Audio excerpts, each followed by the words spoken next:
person talking about love, thine brother is the preacher. And it seems nobody's interested in learning but the teacher.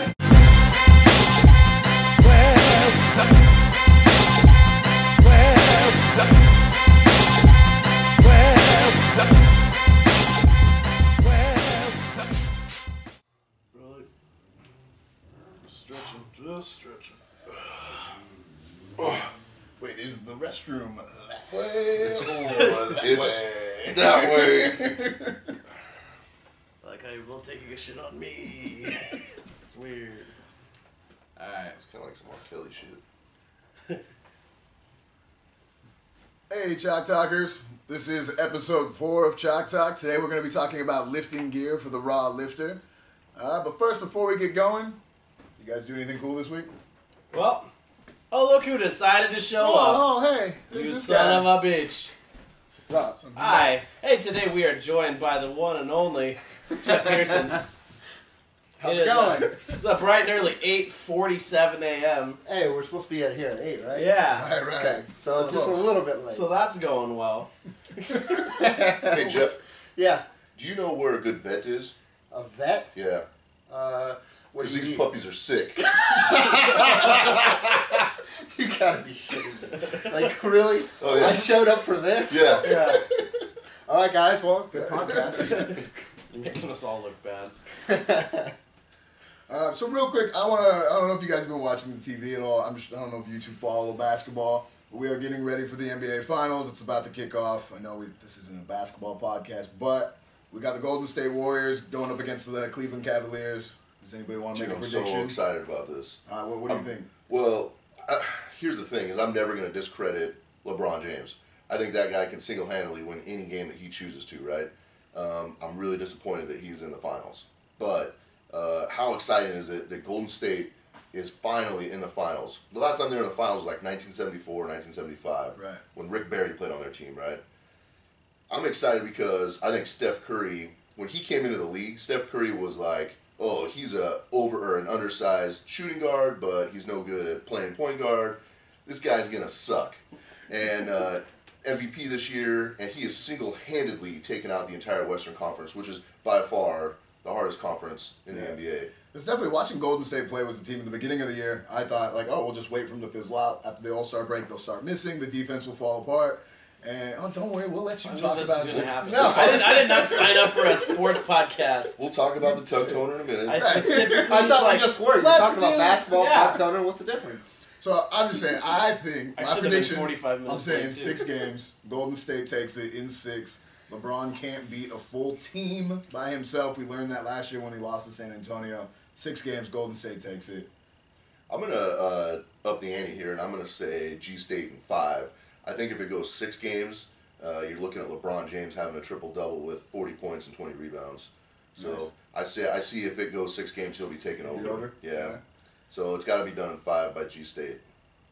All right, Dum-Dum. Rebel, my team. Rebel, your team. Rebel, sports. Rebel, bring the D. Rebel, don't think they can do it. Rebel, bring your team. Rather, they bring it today. We spent 1 minute talking about another It's sport. been exactly You two assholes dropped your head on the table. I listened to y'all talk about weightlifting for an hour every You guys want week. to talk about freaking hot dogs and macaroni and cheese now? So, whenever I'm looking at a glory hole, like, you know, I just...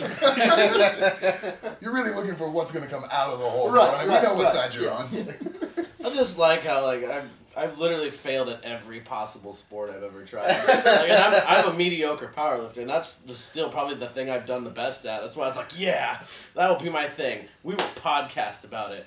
And no sooner, like 4 fucking episodes in, Rabble Sports, Rabble, this feels like every party that I go to. Like, oh, you guys are guys, go talk in the corner. Hey, you guys forgot, well, not since high school. Oh, but did you catch the game? They're sure bringing the D. And I was like, fuck you guys. Where's my wife? I didn't talk about hairstylist shit. If you want, we could do like a lift rescue and teach you how to throw so you're not embarrassed when you throw. I would love to watch that. I see, we take him to the court. Adrian, shooting. I'm like, what's that what you're supposed to do in basketball? I'm a baller. So, actually, I think we should do that. We take him to the inner city streets of Tualatin. I have one more thing about basketball, but it ties into other things. So with this, in this last series with Golden State against Houston Rockets, Dwight Howard been very physical, very chippy, hitting a lot of people. He got technicals. He got thrown out of a game.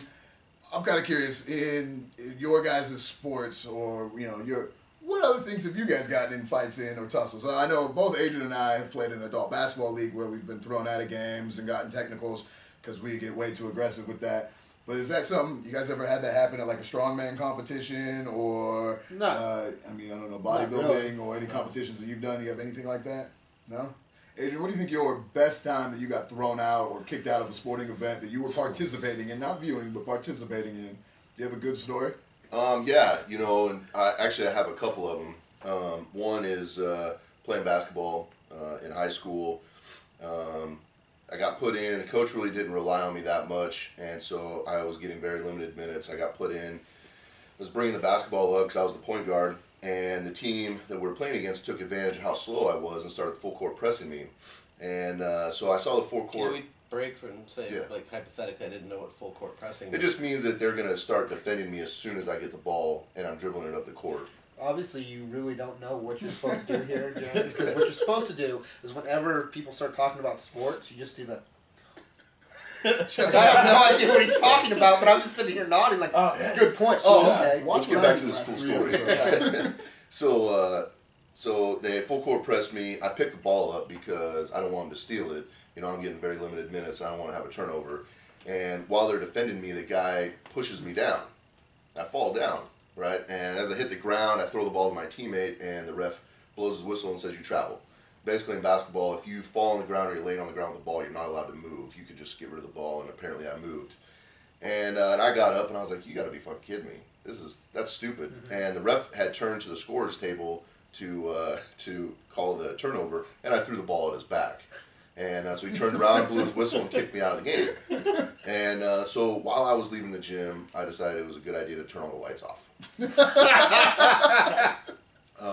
Very poor sportsman, but I was really frustrated. Right, I really felt like back then when I was playing basketball, I was really good, and I wasn't getting very much playing time. So I was really frustrated that I wasn't being used. Mm-hmm. And then to get kicked out of a game because the other team took advantage of me being slower, it was like very frustrating.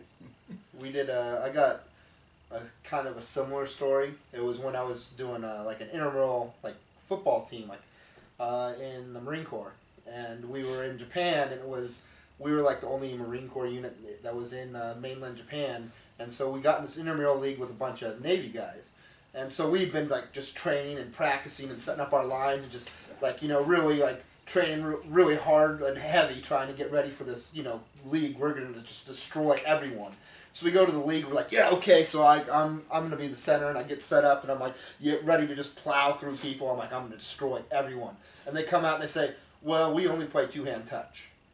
It's like, what? And they're like, well, actually, no, we're going to play flag football now. And I'm like, what? And they're like, yeah, but we still want a line, but the line's not allowed to touch each other.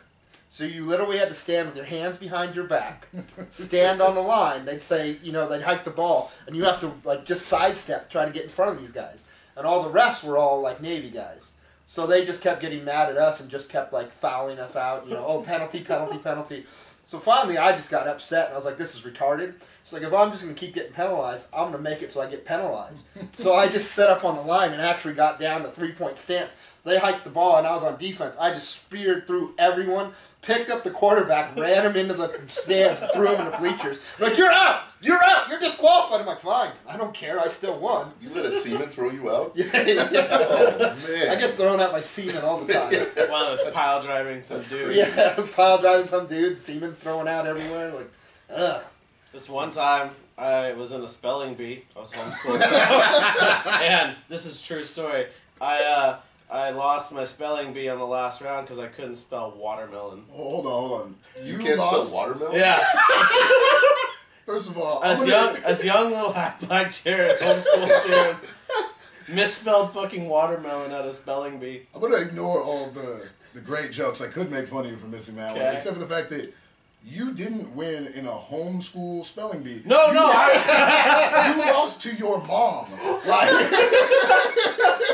How does that happen? A lot of this was a well, It was held at a mall. It was in Mira Mesa in San Diego.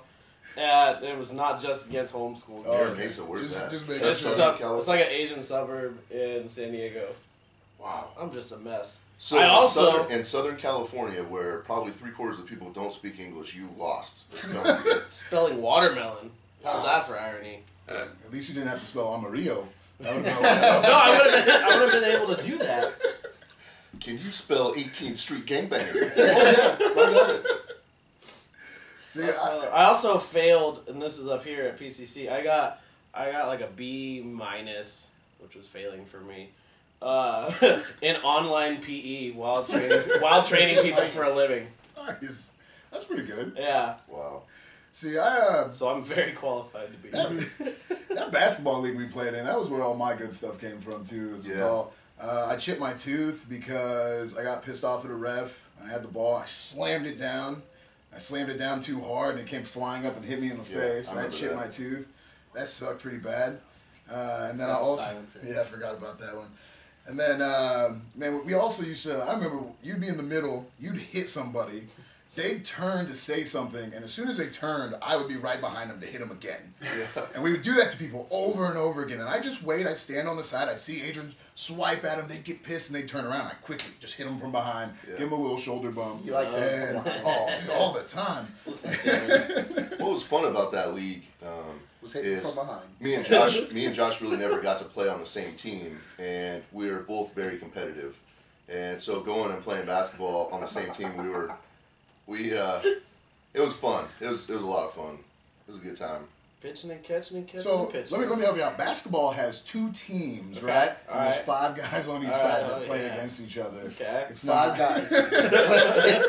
They come together. The hand things really made that worse. I'm sorry. You know what? We're gonna go ahead and move on. And so today we're gonna be talking about the lifting gear, the proper gear that we should be using for raw lifters. Let's start off. Where are we gonna start? We're gonna start at the arms. Let's start at the legs. Where do you guys want to start? Right. I think we should That's work an our interesting way way to up. organize, I guess. Yeah. Okay. Well, I mean, you can kind of like. Well, I was thinking, let's just go by lift. So, like, Well, what do you it's wear okay. on your left arm? Yeah. Well, let's start then. Let's start with I Jeff mean, for the if we strong got- man. What kind of things Well, do you wear? And I mean, in strongman, you can wear all kinds of stuff. It's not You can just this- wrap everything in Right. neoprene. You can just be like, hey, I'm in a neoprene suit. You just basically walk out in a wetsuit. every All right, time. so why don't we do this? Why don't we say, cool, we talked about the different federations, Mm-hmm. a couple weeks ago, and we talked about the difference between geared lifting and raw lifting, and we kind of also discussed how raw lifting has kind of seen this big resurgence of people and popularity in the sport. However, there is gear that you can still utilize to maximize your training as a raw lifter. So, we would like to talk about what some of those things are. How does that sound? Good. All right. So starting with your left arm. you know what? If you This keep is doing I'm making up for the last 10 minutes of bullshit. If you keep doing this, I'm going to talk about basketball at the beginning of every episode. WATERMELON. One. Watermelon. Every episode. All right, now spell fried chicken. Oh, see, you got the F. Oh, you got an R. I. All right, let's get to the topic here. We're going to talk All right. about lifting gear. Lifting gear, raw lifters. Let's break this down for maybe a new lifter, somebody who's just starting out, somebody who, they need something to get going to be the staple of their training.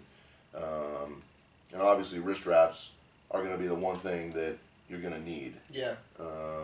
If you So- just bench, I would say a belt would probably come in handy too. Yeah, but I think a belt's really hit or miss. I mean, Yeah. do you bench with a belt? I don't bench with a belt. Well, you barely fucking bench at Yeah, all, it's so true. it doesn't matter. I don't know. I don't. Do you deadlift with a belt or? Fuck you, Andy. I don't think a belt is needed. I think It's that's helpful for at least 2/3 of powerlifting. well, the two that don't non-important parts. Yeah, I mean, I think overall, people need to have a belt. They need to get a powerlifting belt. When I think, speaking in like general terms, I think that kind of the way it seems that you're thinking about starting to lay this out is kind of going from you're the beginner lifter, Yeah. what kind of gear should you start with, up to I've got a bunch of money and I'm buying stuff all the Yeah. time. And so I think that it's a good point. I think that the best thing to start with would be a belt. Okay. And then from there, you kind of start adding things. And I know for me, for when I first started lifting, I didn't use wrist wraps or any of that stuff. I just used a belt. Like, that's all I had. Of course, it was like the Big 5 belt and stuff like, just a regular kind of belt you get from a sporting goods store. And to me, I think that's a big thing to talk about too, is the differences in belts. You've got like the belt you can just buy from like a Big 5 sporting goods store that's like just a leather, like a piece of leather that you just put around your midsection kind of thing. And then you've got your more, like the belt you're ordering offline and stuff like that to actually have like a powerlifting belt. Right. So you have your lever belt, your single buckles, or your double buckles. In case you don't know what all that means. Right, yeah. The lever belt, what that means is you're going to have like a little lever, a little attachment thing. It's going to be screwed in the holes on this side, and you hook it in like on the right side. Yeah. And you're going to just, when you go to lift, you just pull it tight, and it's just going to lock it down. Okay. And it's Do you use a lever belt? I don't use a lever belt. See, I don't use a lever belt either. I like the idea of them, but I feel like a lever belt is like the one uncle who will call you out and say, "Hey man, you gained a lot of weight since the last time I saw you. What you been doing? You got real fat.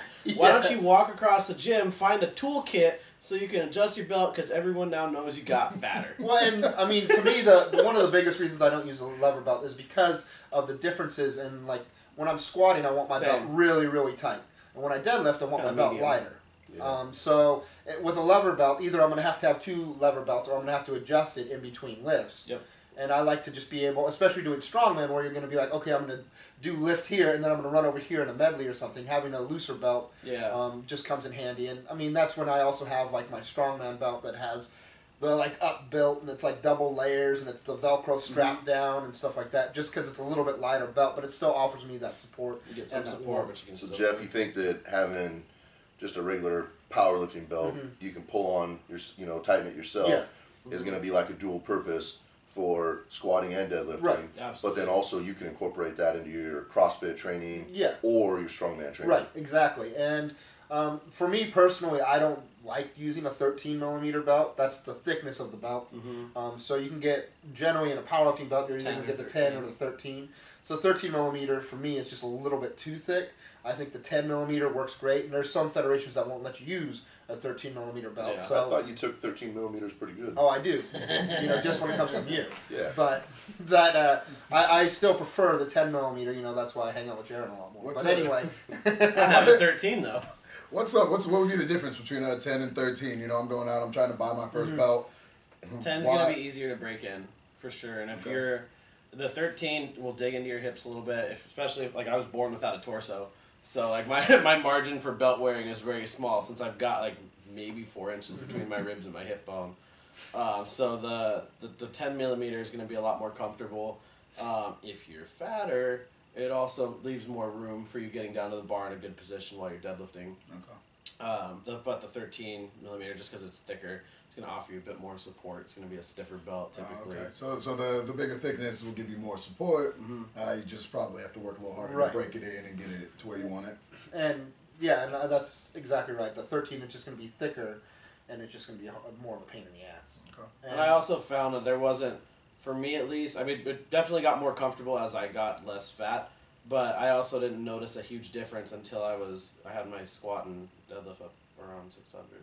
Like, I didn't know any better until I got to those higher weights, and now, like, I can definitely tell a difference between, I was using it's probably like a 10-year-old Inzer 10 millimeter, and I've got my newer 13 millimeter from Pioneer. So with the belt, I mean, strictly for support in doing your squats and your deadlift. Is there other use for it? Is People it use mainly it just for the the support? bench as well. I personally don't see a need for it. I don't find that I like benching with it. I know I've had some people tell me the reason they use it is because they can feel the tightness better. They can feel themselves get tighter on the bench. For me personally, I just don't really. It just kind of messes up my form, makes me feel weird. But like Adrian says, I don't bench anyway, so it doesn't matter. Right, so it's not an issue. Well, I bench even less, and I like the belt. So there. I like to use it to teach also for newer lifters, teach how to properly breathe and brace. I know a lot of people are big on, oh, well, I go completely beltless, so that's extra raw. That's fantastic. But if you're a newer lifter and you already don't know how to cue for correct intra-abdominal pressure, then having that feedback from a belt is really helpful. Sure. And it will let you train a little bit heavier earlier on in a safer way. Okay. All right, Adrian. And then the last thing is just the difference in the buckles.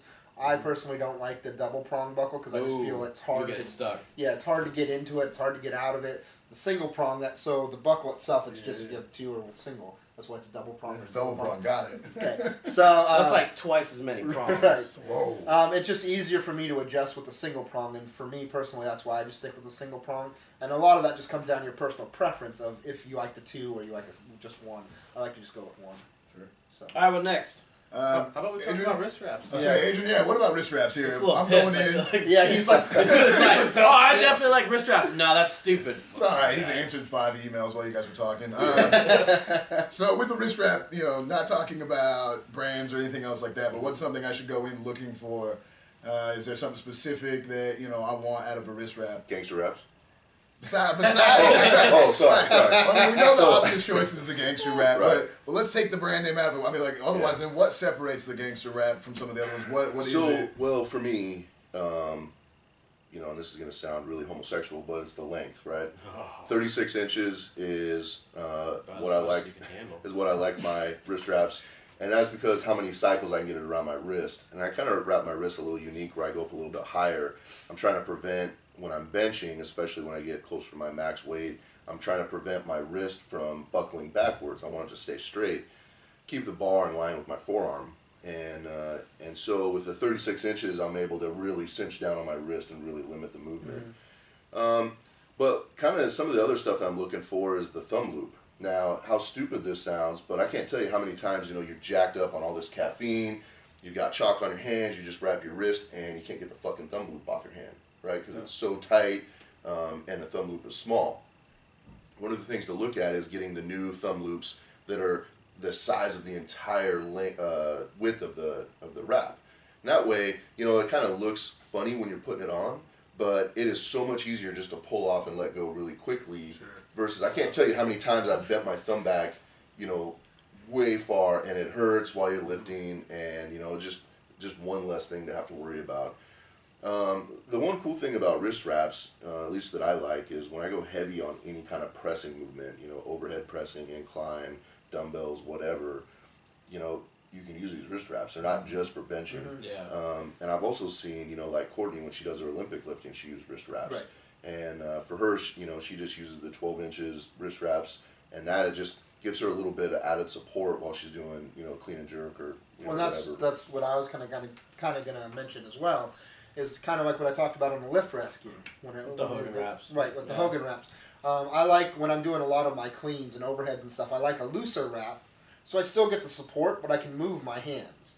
So if I use like my 36 gangster wraps or something, and I get them on here really tight, and my hands start to go white, and it's getting my hands closed like this, it's hard for me to get my hands to spin when I'm doing continental cleans, Sure. or when I'm doing certain kinds of the lifts. So I like to have a little bit more flexibility when I'm doing my cleans and my overhead pressing, but I still am getting that support through a wrist wrap. But I don't, and that's what, for me, I have wrist wraps for my pressing, wrist wraps for my benching, wrist wraps for, this or that, just different wrist wraps, depending on what lift I'm doing, is what kind of tightness I want to get. And the big thing I think is, you're going to get that from experience, from experimenting with the different wraps. So I think getting a really solid lift when you're going to be lifting heavy on the bench, or when you're going to do a lot of static lifting and stuff, is a really good idea. If you're a much more dynamic lifter, working on a lot more of your CrossFit stuff, doing a lot more like Olympic lifts, stuff like that, that lighter wrist wrap is just going to offer that support so you don't damage the wrist, but it's not going to give you that cast feeling where it's like, I can't move my wrist. Yeah. So if you had to pick one, either the belt or wrist wraps right now for a brand new lifter walking into maybe Inner Beast, what would you suggest? Wrist wraps. Okay, cool. I'd go with a belt. Well, and I mean, it would depend on what you're training for. Yeah. You're giving me the scenario, they're coming into Inner Beast CrossFit to come lift. Generally, they're coming to do CrossFit. You don't necessarily need a belt to be lifting heavy. You're not going to be lifting heavy. You're going to be doing a lot more gymnastic stuff and a lot more light weights but high intensity.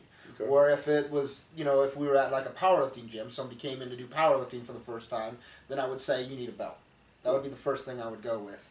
And then the next thing, I mean, it's still going to be that close toss-up, but I'm going to say that the belt's going to win out because to a point I feel that it's going to help you a lot more in your squats and your deadlifts than the wrist wraps are really going to help you on your bench. That being said, I know that wearing wrist wraps I can bench a lot more than if I'm not wearing wraps, and I know it's safer to be wearing the wraps, but I think I get a lot more benefit out of a belt than I do out of wrist wraps on my bench.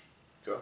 What do you think about shoes? Because I think that's probably right up there for me for things that I recommend. Because most of the time people will roll in here in a pair of Nikes. Right. And I'll be like, you're going to the store, you need something better. I'm wearing Nikes.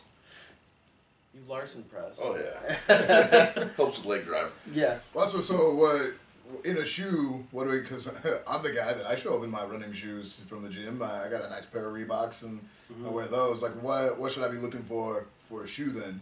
Well, I typically recommend something flat. So, if budget's tight, I tell them to go pick up a pair of Chucks for $20-$30 somewhere. If they've got a little bit more to spend, I'm also a fan of the Reebok Power Shoe. I've got a pair of those.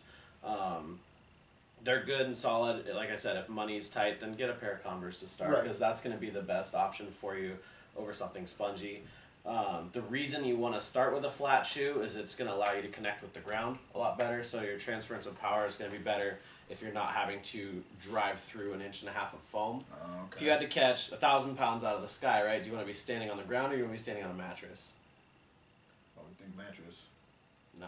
Never mind. That didn't go so well. That didn't go so well. I mean, I'm just So if you want to get as tight as possible, right, and support a whole lot of weight, you probably don't want to be on something that's going to make your feet tremble. See, right? I was thinking the 1,000 pounds crushing me, and so I was just assuming the mattress would be softer when I fall. So our goal is to not have the 1,000 So we don't want to. You Gotcha. should We're totally make catching him it. have to catch some weight on a mattress now. Yeah.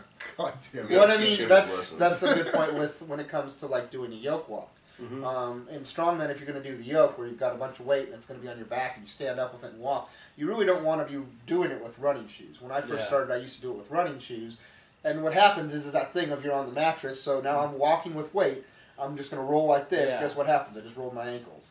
And your feet are having to make 10,000 micro adjustments every single You step. ever pop like the air bubble in the shoes? Yeah. And you hear it squeak every time you walk. That shit pisses me off. And I mean, so when it comes to like a lot of like the moving stuff in strongman, like carrying motions, yokes, things like that, the general opinion is there's some guys who will use like a hiking boot, but for me personally, I like to use like an indoor soccer shoe, like a Samba or something like that, because it gives me a little bit of support, but it's still a pretty flat shoe. Yeah. I don't get a lot of cushion out of it. So it's kind of setting me up to still be like running and moving fast and carrying weight, but it's not having a huge cushion like built for a lot of running and stuff like that. So I use, for me, like my Sambas are basically my utility shoe. I use it for everything. Yeah. If I'm going to be doing just heavy lifting, straight up like, I'm just going to be squatting, benching, things like that, I'm going to generally just go with that flat shoe, like the Converse or something like that. If I don't have any shoes, I'm just going to go with no shoes. Yeah. Just go in my socks or barefoot. And I've so done I get that too. better connection to the ground. Like if I go to the gym and, I forgot my shoes today, then I'm just going to go with no shoes.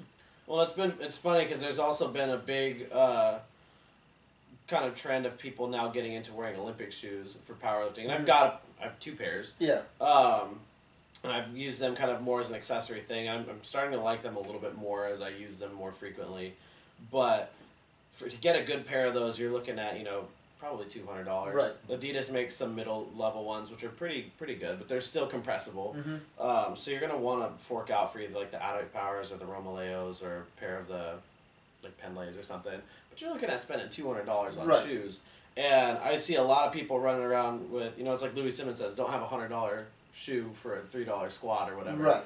There's a lot of people squatting 185 in $200 shoes. For me, like I tried using because I have a pair of Olympic shoes too, and I tried to use my lifting shoes for the squat, and I could squat, and I just couldn't get the same power for me personally, and that's going to come down, I think, a little bit to that personal preference, which kind of how your form works and how it works best for you, because I like to wiggle my feet when I'm coming up on my squat.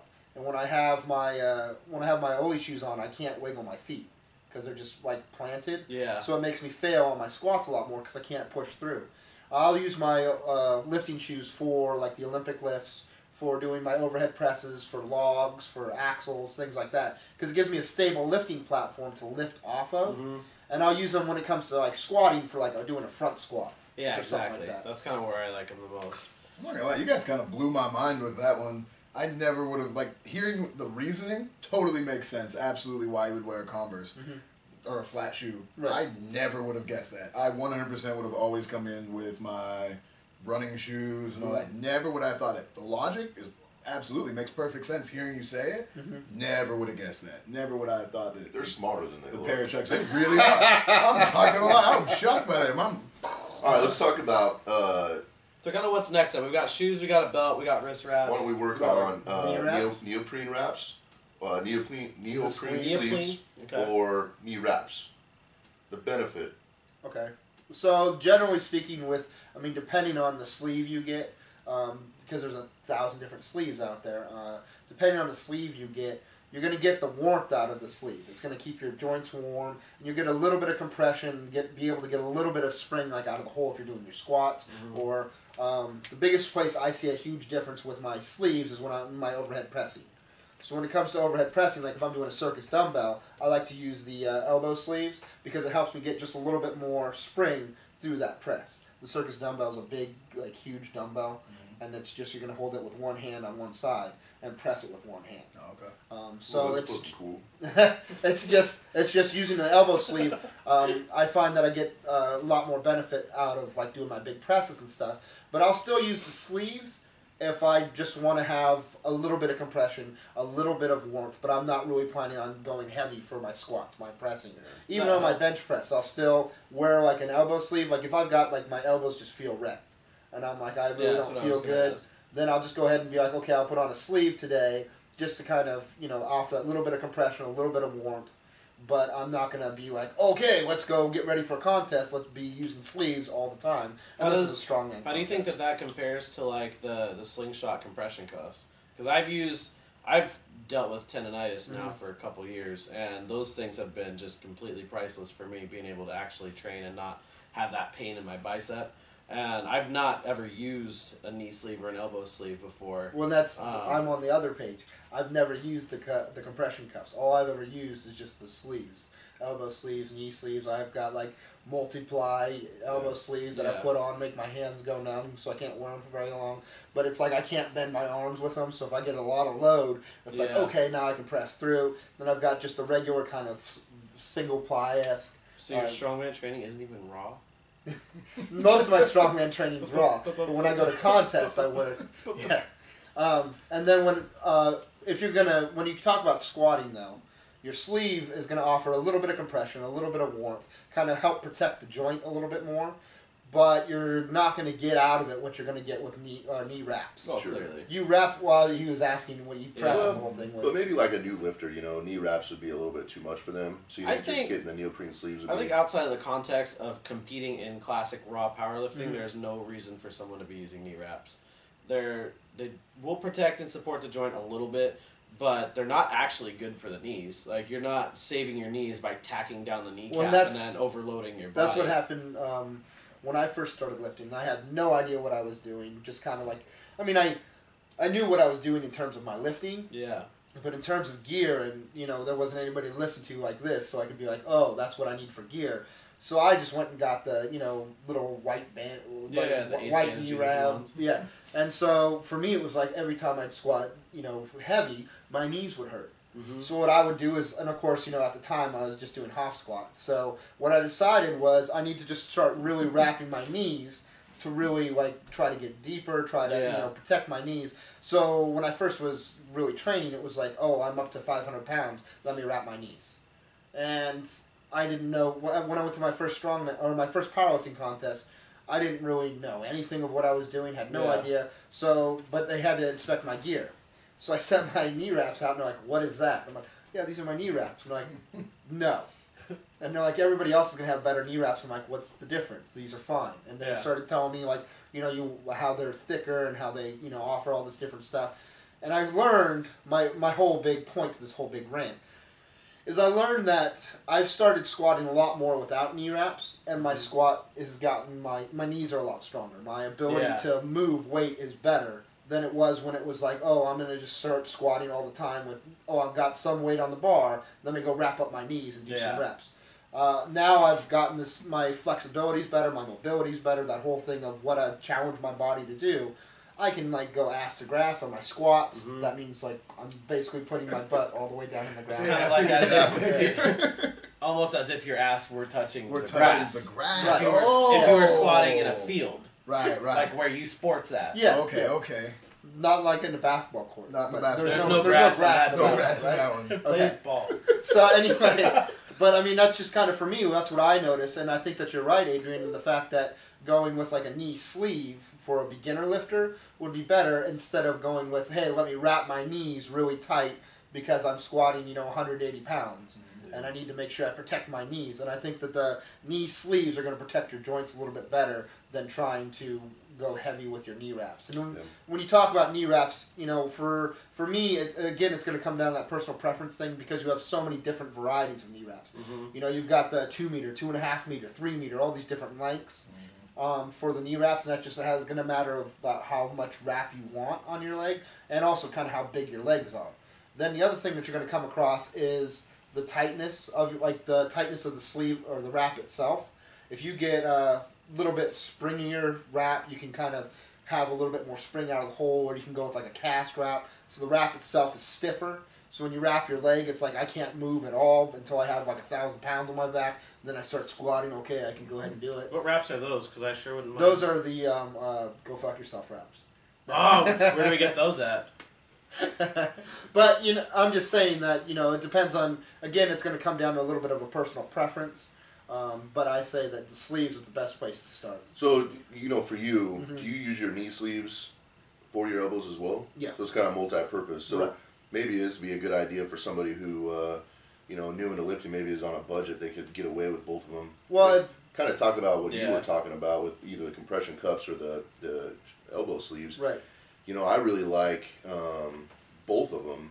They kind of do different things, but what I've noticed is when I throw on my elbow sleeves, even if I have a little bit of pain in my forearm or bicep, it helps, but it really helps taking the load off my elbows and the bottom of my tricep where you kind of get a little bit of nagging pain if you train. For me, if I train a few times too many during the week, I really get that pain while I'm benching and it sucks. So it's kind of a multi-purpose with that. Nothing beats the compression cuff over my forearm. That takes away almost all of my pain. But yeah, that's definitely helped out a ton. Which is why I haven't ever looked into getting an elbow sleeve because I picked those up. Right after they came out because they came out right as my elbows were completely falling to shit, and I was having pain so bad that I was having 100-pound variances in my bench. And if you know the top end, you know how unimpressive the bottom end of that is. Like take my bench, subtract 100 pounds. But I've had so much pain that I would start to lower the bar and my arm would just give out, and I'd just drop the bar the last 4 inches and then be completely out of position and be stuck.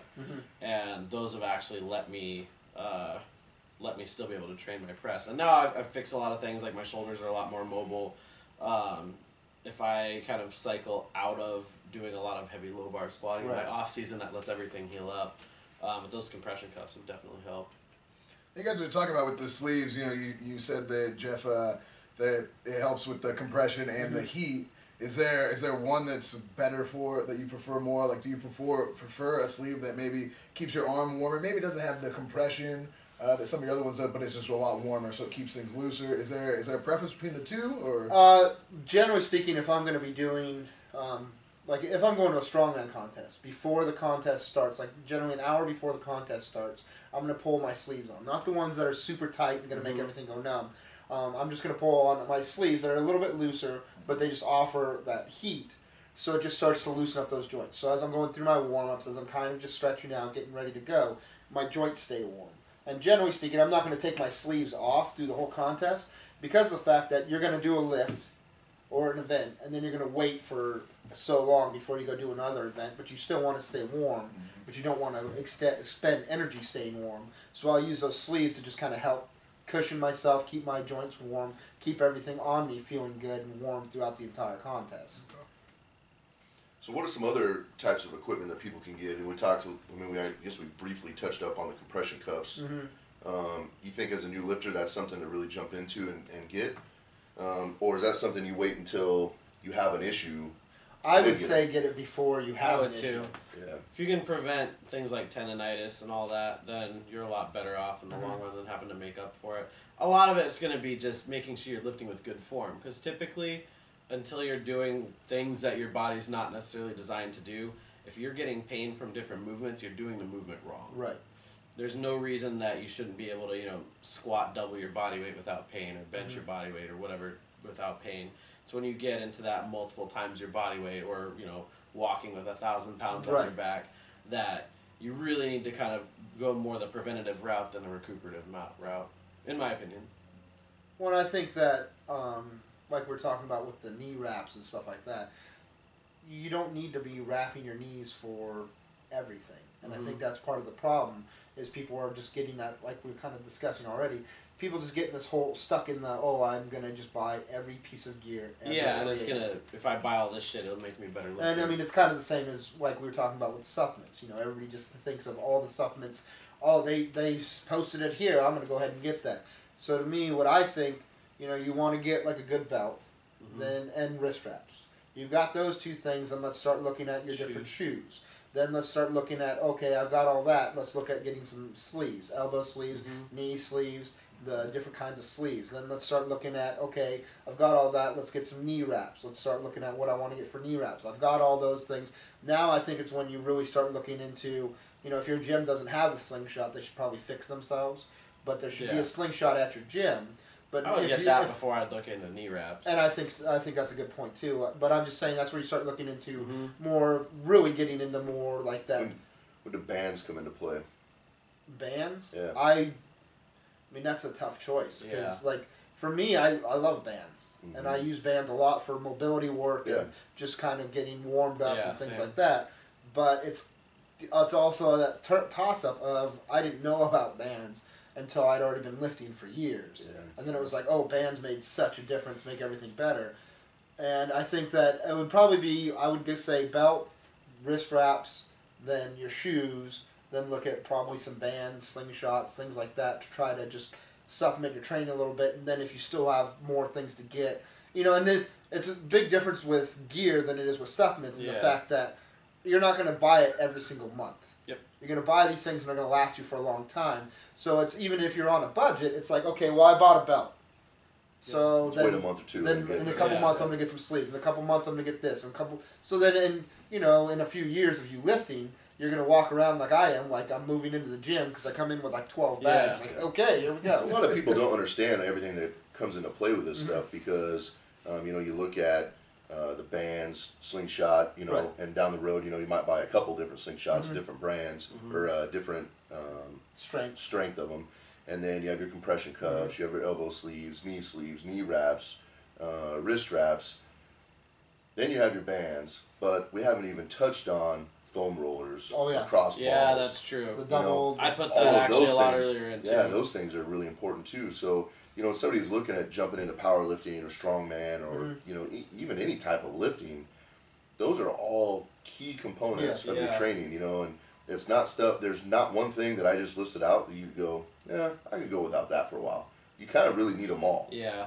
And so you're not going to be able to buy all this stuff in the first month unless you have a pretty big, budget you're working with. So I think for me personally, being a bench-only guy, the very first thing that I would buy would be a mix between the wrist wraps and the slingshot.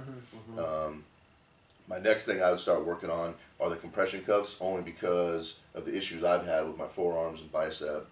Then I would start looking at some mobility stuff, the foam roller, the cross ball, and then bands. Or the hip circle too. Like hip circle, I really love the hip circle. And then have you used, it's like the blue thing I got down there, it's like a Theracane but better. Yeah. That's real helpful. Yeah, I completely forgot about that. Like I thought that was just a DP thing. No, it looks like a double, like, the Barrel of Monkeys? I'll show it to you when we're done. But it looks like if Barrel of Monkeys made like a 2-person dildo. Oh, that little blue thing? The candy cane dildo thing, yeah. I saw that. I was wondering what that was. That's for your shoulders. Oh, nice. Okay. I thought that was just like a thing that two people sat on and had. You a don't do chit-chat. rectal mobilization? You can have fun with that. So, Jaron, what would you say? What's your list? Put them in order. Somebody walks into your gym. They're getting ready to get going. Put them in order. What would you have them get? First thing I tell people to get is good shoes. Because we can train beltless with decent shoes. Otherwise, I'll just have them take their shoes off if their shoes suck. Next thing would be a belt. Next thing would be wrist wraps. Maybe a knee sleeve. I don't really tell people to get knee sleeves, so that's not super high up on my list. And I always have lacrosse balls, softballs, PVC pipes, foam rollers, blue Small dildo balls. sticks. Stop talking about the balls that you have in your gym, but I've got all of that stuff. So you guys say lacrosse ball. What is a lacrosse ball? It's a lacrosse. It's a ball ball used in that goes to the lacrosse. sport. It's called lacrosse, and you have a stick with like a hoop on the. So what the lacrosse ball does and the PVC So it's pipe- literally a lacrosse ball. Yeah. I got you. Okay. So you use that for doing trigger point type work. So with, especially for the upper body, I think I find this really useful. With lifting, you tend to get a lot of tightness in through the shoulders and upper back, and then also in through the hips. So you can start off with a foam roller, but unless you have the pain tolerance of like, I don't know, a 4-year-old child, that's not going to carry you very far. Like, it's just too soft. So I have PVC pipes that we use here, PVC pipe and lacrosse balls, and that lets you really dig into the different parts of your hips that tend to get tight, usually glute and piriformis, in through the pec, in through the traps, in through like shoulder blade areas. Those get all real grizzled from training. So, and it's small. So I keep one of those. I keep a small PVC pipe. It's also the thing is, as you get more muscular and as you have more muscle mass, that foam roller is not going to be hard enough to get through that muscle tissue and really break up the things you're trying to do and accomplish the goal. So that's when you're going to need something harder, which is like bringing in a lacrosse ball with a double baseball and stuff like that. Yeah. Okay. So basically, you go to howmuchbench.net and just buy some shit. Yeah. Is what we got. So that sounds pretty good. All right.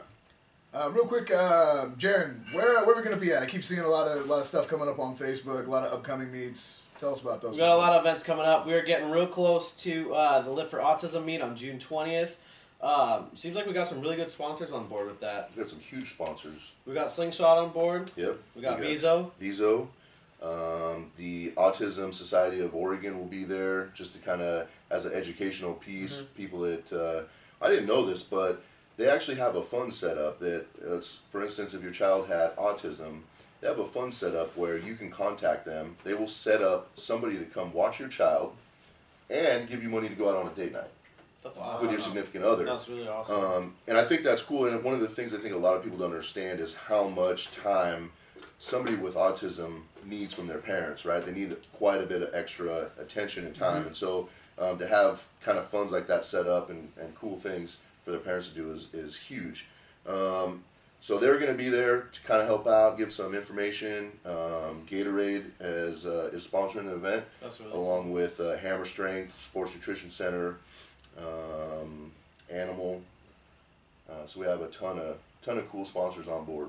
That's and awesome. the Jupiter Hotel also Yeah, helping out. I'm sorry. Yeah, Jupiter Yeah. Hotel is Throw actually that getting one a out there. free night for the couples challenge. Whoever wins the couples challenge, just basically taking the best It's bench okay, and dead baby. for the male and the female that are in a couple. I guess we could have same-sex couples, I guess, but that'd be Hey, weird. you guys are all right. And I'm married. and so the winner of that, the overall total, will get a free night at the Jupiter Hotel. And if you haven't taken a look at their hotel, it's actually pretty cool. Yeah. It's a unique looking hotel. It's totally cool. It's down really close to downtown, so there's a ton of shit to do. Well, don't they do a lot of like live music there too? Yeah, they're located right next to the Dougford Lounge, one of the top small venues in the U.S. Does shows every night. Kind of a party hotel. It's a nice little spot. Get to hang out, and whoever wins that one can come visit me because I'll be there working. Hello. All right, so we got that going on. We also have the Russian Strength Seminar here at Savage Gym. You think? Hold on. Can Hold you up. start that over? And when Yeah. you say the Russians, say it with like a Russian accent. I don't know if that's going to be offensive, and I feel like Russians are people you don't want to piss off. You think they're gonna listen to this? No, there's not All a right, go chance. ahead. Let's hear it. I can't do it now. I feel put on the spot. Okay, never mind. Yeah, sorry. All right, so it's June 25th. So it's June 25th. Dead air. Keep It's talking. going to be an all-day seminar here at the gym. We got Boris Shako and Mikhail Koklayev. See if I Koklayev. There you go. There we go. Drink Vizzo. Lots of you like vodka and Vizzo. Give you energy. So we got that coming up. We've got options for full coaching if you ever want to be coached hands-on by Boris Shako and Koklayev. They will be here doing that, as well as an option for you to register and just come get the information. We added that just because we wanted to make this as accessible as we can for everybody in the area. So be sure to check out the event details for that on Facebook, as well as savagegym.com.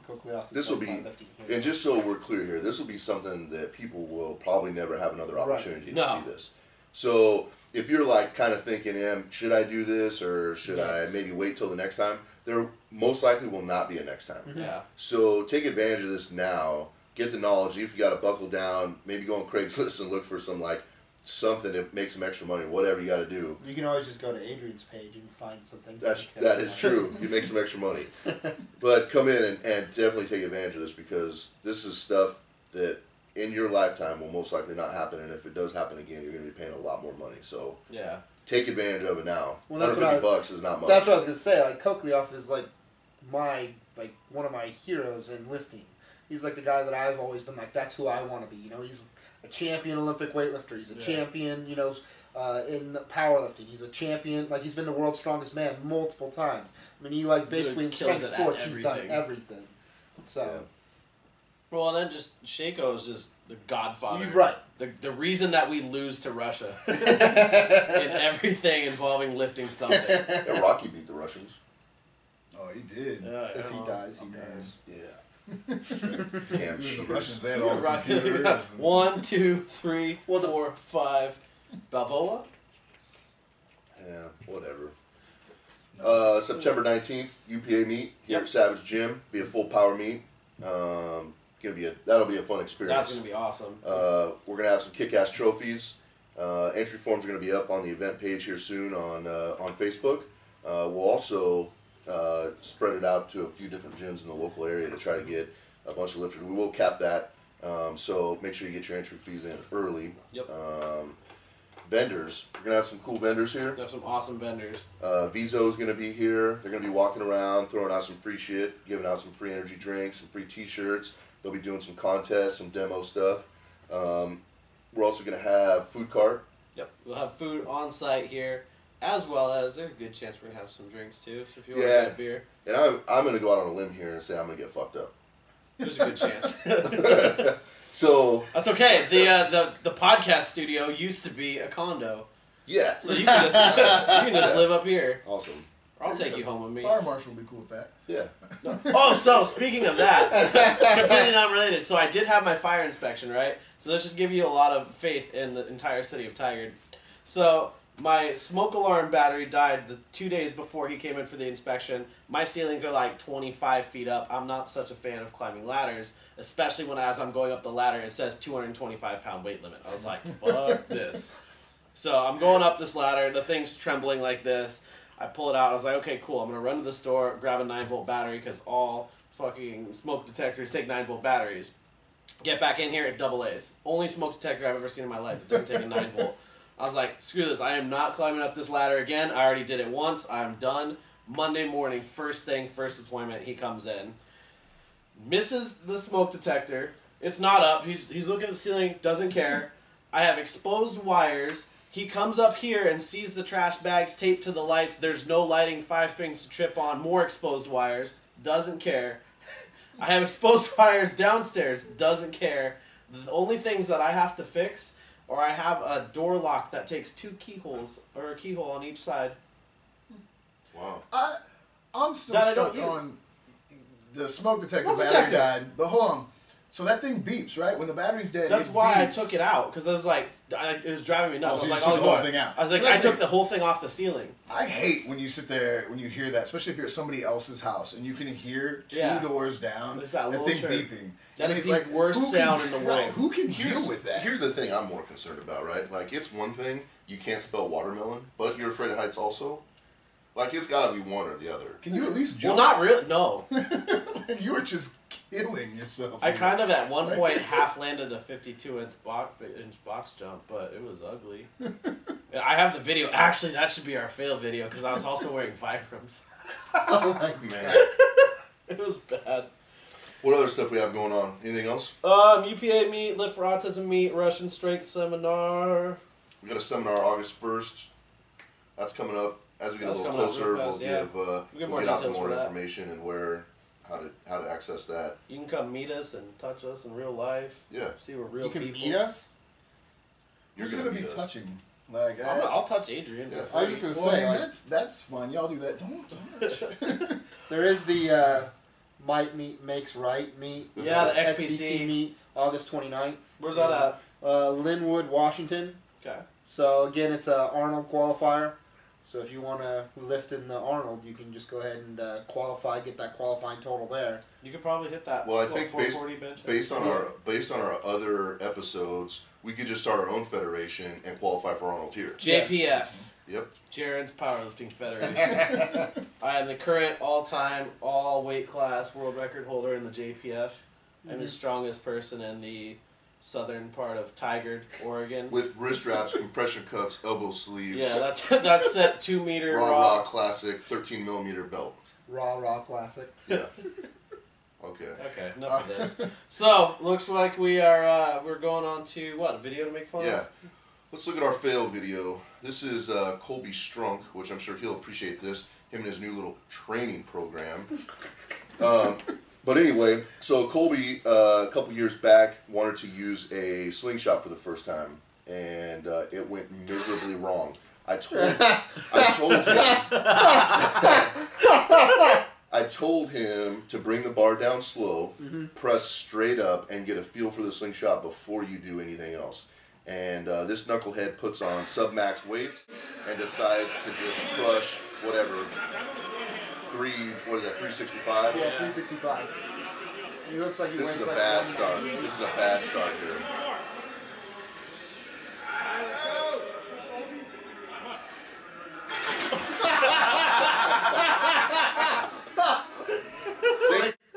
He brings the bar out and it just like he has it for a second and then it just goes straight down to the safety pins. No!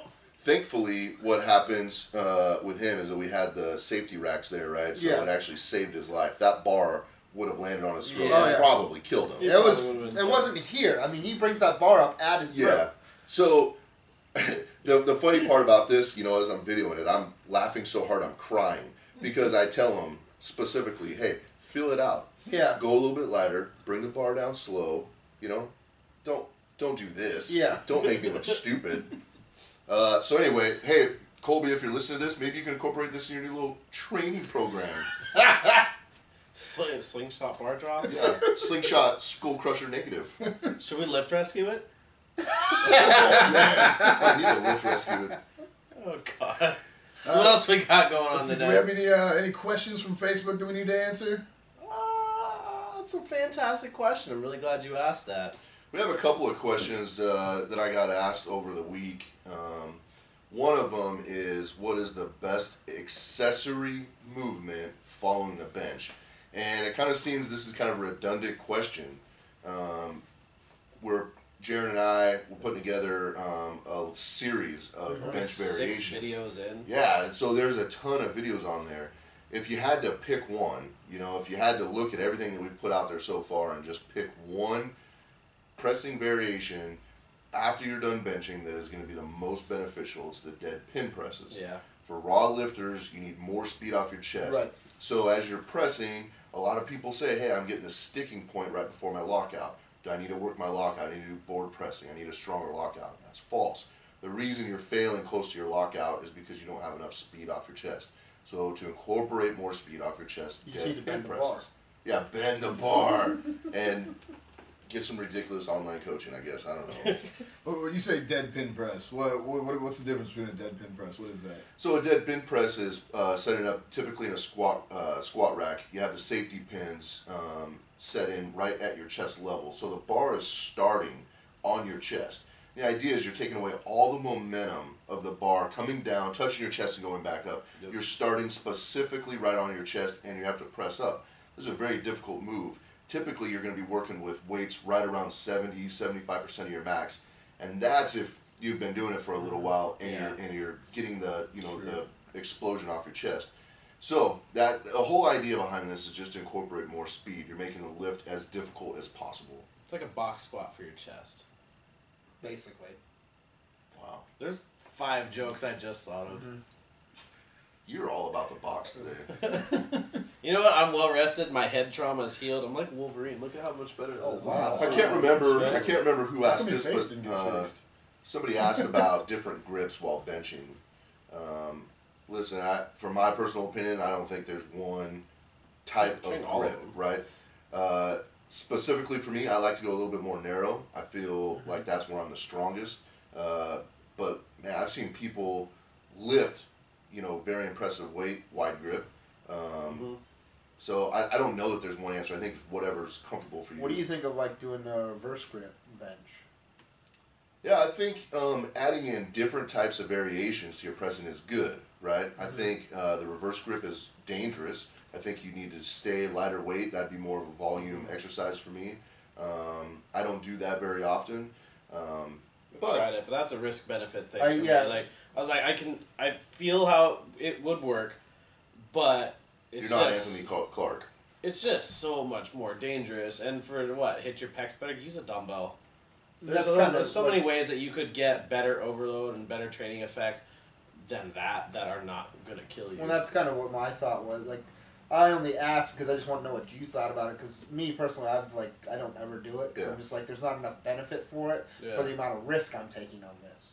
And I just know a few guys who have done it. Like, and they preach for it, and they're like, "It's so good. This is the greatest thing ever." And I'm like, it really doesn't seem like it's that great to me. Yeah. Awesome. That sounds like a wrap. How do we get a hold of you, Jeff? You can just hit me up, Ragnavok, on everything, Ragnavok. I'm on Instagram, Twitter, the YouTubes. You can always email me at ragnavok@gmail.com and tell me how much you love me. That's always cool. Josh? Let's see. You can find me at Larson2498 on Instagram, at JLarson2498 on Twitter, or find me on Facebook, Josh Larson. I think we're going to start calling you J-Lo. Yes! Yes! No, because back in J-Lar? high school, I tried to become J-Law because I thought that was really That's funny. not cool. Well, No, see, it's that's not. what everybody told me. I That's thought I not was that a cool. genius with J-Law. And then we even had a basketball team where that was my nickname, but we added the W so I didn't look as gay. Right. And that just didn't And work now out that's for Jennifer Lawrence. me. Right. Yeah. I think we're going with J-Lo. Yep. That's your Oh, new man. nickname. Yep. You Awesome. could have been J. Lar. Like, that would have been... Well, but that's too close to J Lard. I was just going to say, I'm When you've been fat as long as I have, you've heard all the jokes. I know that one. All right, Jaron. You can find me on Instagram and Twitter at Jaron Carriage, JeronKerridge. Now spell watermelon. WATERMELON. Watermelon. Watch out, 6th grade. Oh, yeah. Also, Facebook under my name and online at savagegym.com. Adrian, Awesome. what You about can get a hold of me, Twitter, Instagram, Facebook at The Alpha Project. You can also go to www.alphaprojecttraining.org. Make sure to go onto my YouTube page, Adrian Larson, and subscribe. Also go to Chalk Talk 503 YouTube page and subscribe. Yeah, or also subscribe on YouTube, iTunes. Chalk Talk 50. Is it Chalk Talk 503? Just Chalk Talk. Just Chalk Talk Just on Chalk iTunes. Subscribe on that. Leave a comment. Rate it. All right, help us out. Rate us well. We're Share on- this with your friends. We're We're on- getting better every we're on single Stitcher, episode. too. In about 5 episodes, I will formally recommend that you tell people you listen to this. If you don't subscribe, you're kind of gay. Yeah. A little bit. A little bit. Suck it. Suck it. Chewing us